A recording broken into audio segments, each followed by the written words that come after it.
Alright, welcome to another tutorial. We are here today for another type of box. Alright, I've already done the simple box. Today we're doing what's called a Masu box. Alright, so it's going to end up looking like this. Alright, it's a nice, good, sturdy, square box. Alright, this is way sturdier than that simple box I already posted. Okay, so we're going to start off with a square of paper. Okay, now I'm using a 7-inch square, but in theory you can actually make this out of almost any size square. Okay, it's just going to change the dimensions of your final box. So 7-inch square, you're going to end up with a box about this size. Alright, okay, so we're going to start off by folding your square paper in half. Alright, like so. Make sure you get it as straight and even as possible. Right, see? We're going to unfold it, rotate, and do it again. Okay, because you need those creases both directions. Alright, and again, make sure both folds are as straight and square as possible. And you're going to end up with something like this. Alright, now we're going to take our corner points and fold them into the center point. Alright, where those creases meet. Alright, so alright, see? We're going to do this on all 4 sides. All 4 corners. Alright. Again, you're going to need to make sure these are as nice and neat as possible. And do your best to make sure there are no gaps between the flaps. Alright. Don't worry about it getting perfect. Just do the best you can, okay? I rarely end up with it perfect myself, so no worries. Alright. Yeah, see what I mean? Rarely perfect. Alright. So, you're going to end up with something kind of like this. With four corner flaps folded in. Alright. And now we're going to take one edge here. And we're going to fold it to the center. Alright. So, it's going to get folded up to where those points are. Make sure it's straight with the edges. Alright.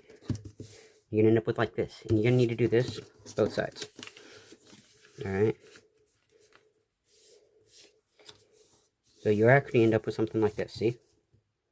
Now we're going to unfold it.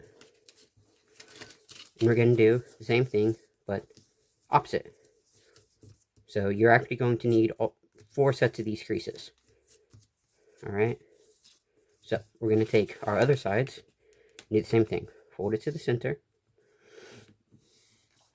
Alright. And again, fold to the center. Alright. Like so. Okay, then we're going to unfold. And see, we have all 4 of those sets of creases.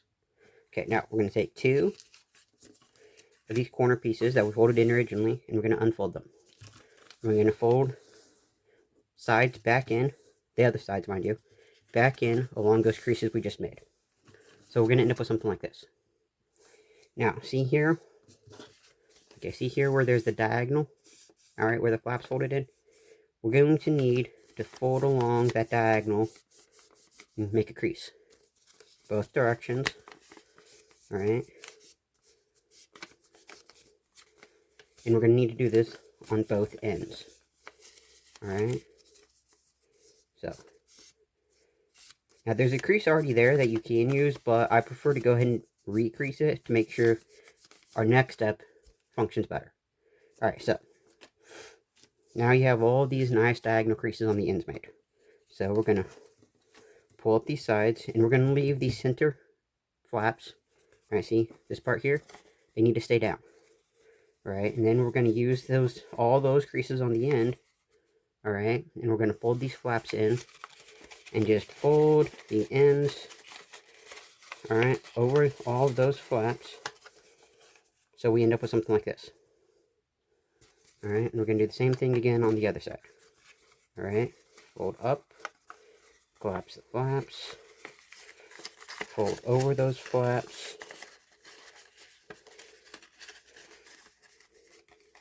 and fold into the center. So you end up with a box. Alright. Okay. So, yeah. Alright, now, if you're worried about it coming undone, you can glue or tape these flaps down, but overall, it's actually fairly secure enough, the way it's designed, to hold without having to do that. Alright?